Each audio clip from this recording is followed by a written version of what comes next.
Hi guys. So today we'll be talking about the cavernous sinus. The cavernous sinus. Now the cavernous sinus is one of the paired venous sinuses, which is located in a strategic position within the center of the skull base. The reason for this strategic location can be manifold. Now it has within its confines the internal carotid artery and a great venous plexus. It is adjacent to the sphenoid sinus and the pituitary gland. So basically, the location helps to maintain the internal and external milieu of the brain and homeostasis of the entire body. And I personally believe that is the reason for its location.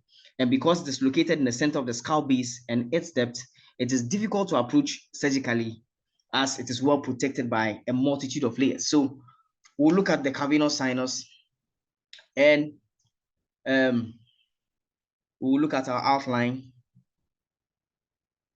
So there are certain facts that we need to know about the cavernous sinus before we delve deep into the cavernous sinus.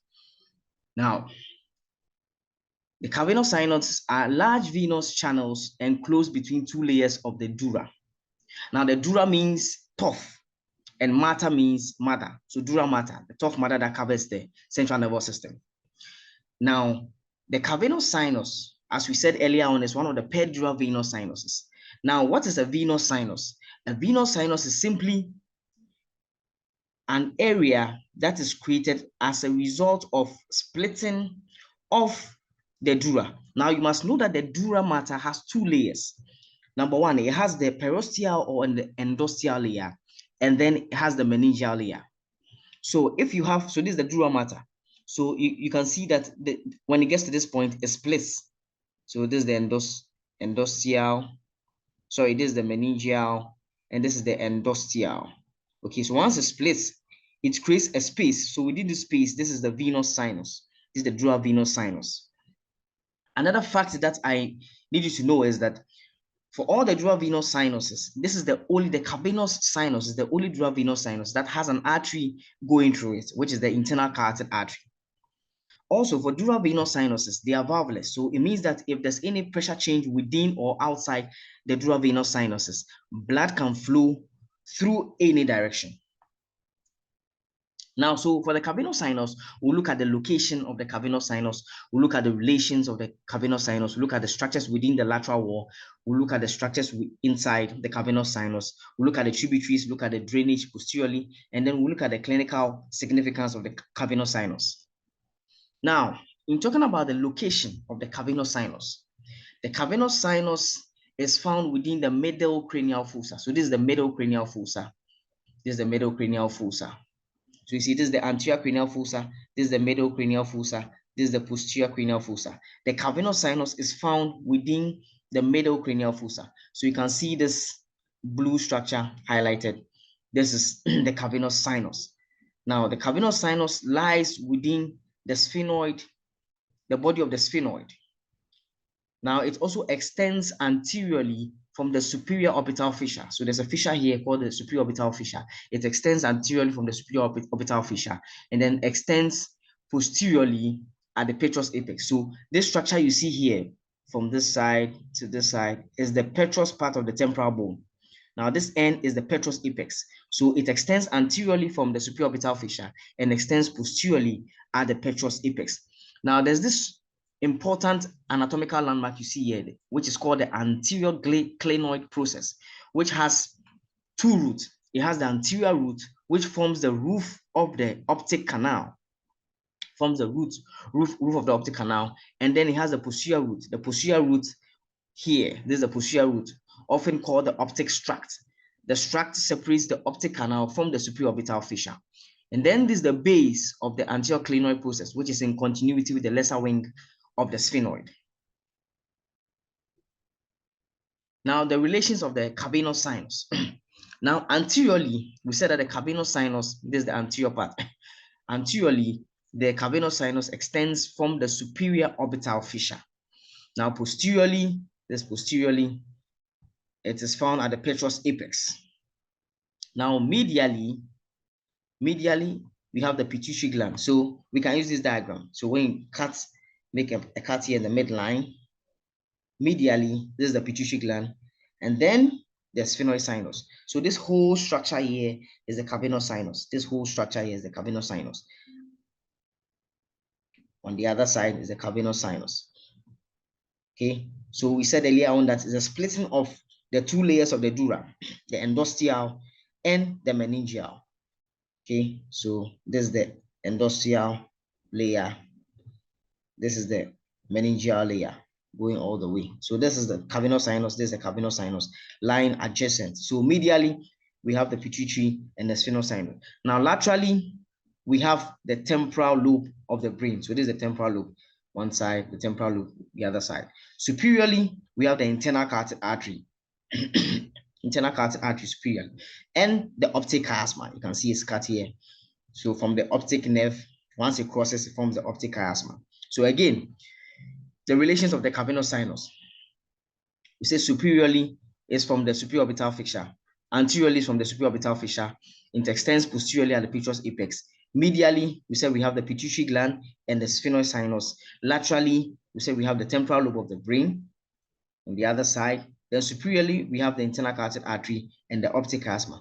And inferiorly, we have the sphenoid sinus. So this is the cavernous sinus. Inferiorly, we have the sphenoid air sinus.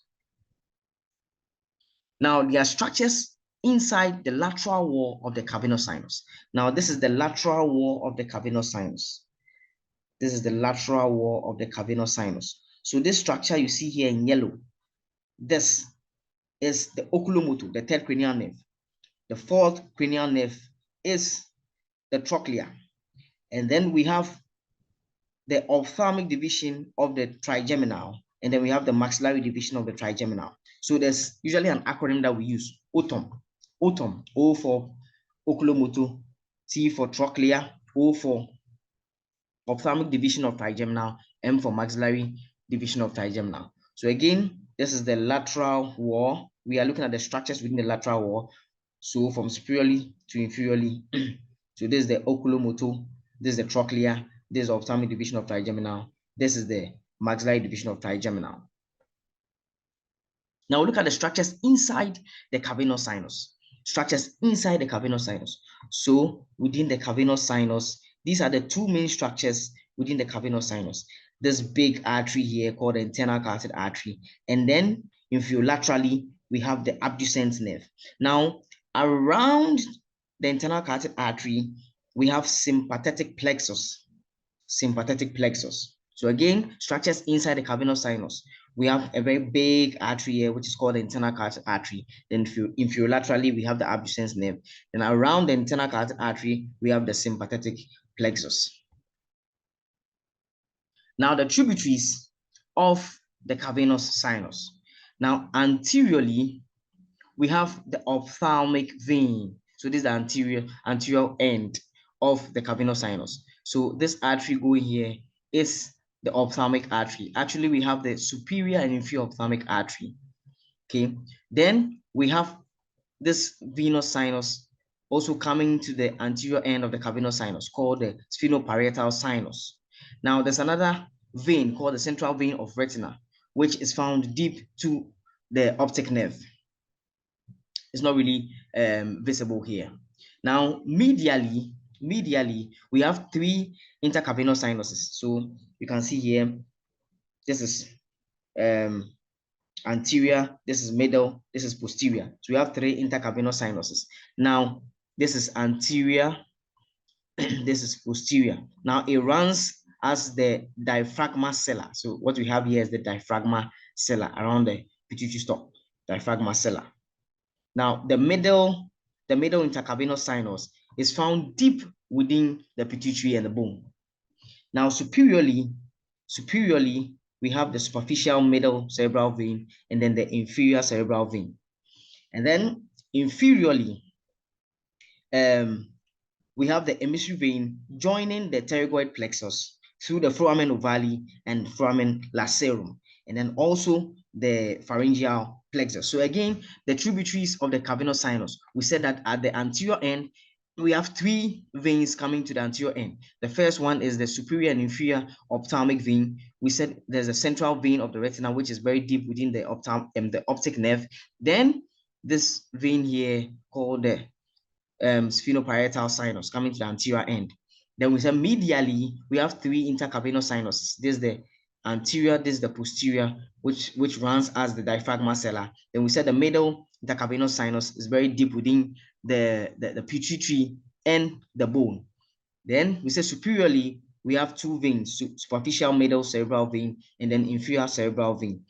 Then we see that the emissory veins in relation to the pterygoid plexus and then the pharyngeal plexus. Now, drainage of the cavernous sinus is posteriorly. So we have 2 main sinuses. We have the superior petrosal sinus, which drains to the transverse sinus. Then we have the inferior petrosal sinus, which drains to the internal jugular vein.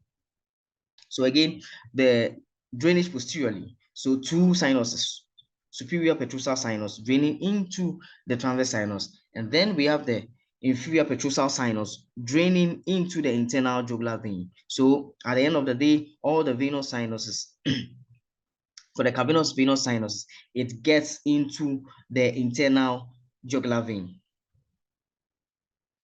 Now, there are some important connections with the anterior facial nerve.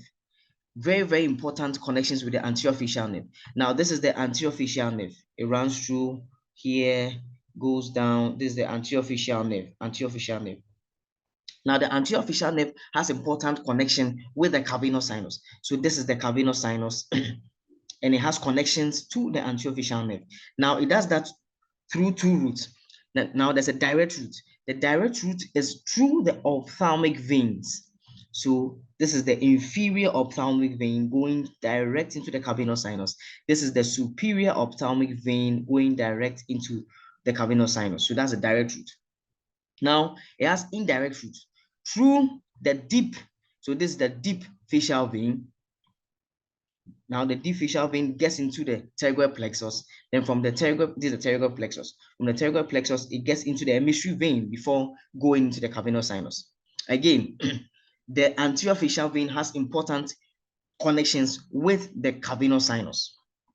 We said that there's a direct connection and there's an indirect connection. We said the direct connection is through the 2 ophthalmic veins, the inferior ophthalmic vein going directly into the cavernous sinus and the superior ophthalmic vein going directly into the cavernous sinus.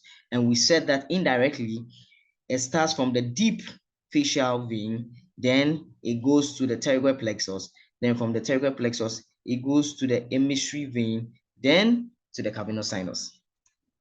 Now, it's very important clinically to know the relationship between the anterior facial vein and the cavernous sinus. And the reason is very simple, because there could be spread of infection from the dangerous area. So this is the dangerous area. So the frontal bone, the nose, and then the upper lip. Okay, so once there's spread of infection from the dangerous area of the face to the cavernous sinus, you could have cavernous sinus infection or cavernous sinus thrombosis, and this may cause blindness due to impaired venous return from the retina. And also, there could be paralysis of oculomotor nerve, there could be paralysis of trochlea, there could be paralysis of ophthalmic division of trigeminal, and also there could be paralysis of the abducens nerve. There could also be orbital edema and bulging of the eye. Thank you very much for your time, and I'll see you in the next video. Thank you very much for your time, and I'll see you in the next video. Kindly like, share, and subscribe to my YouTube channel. Thank you.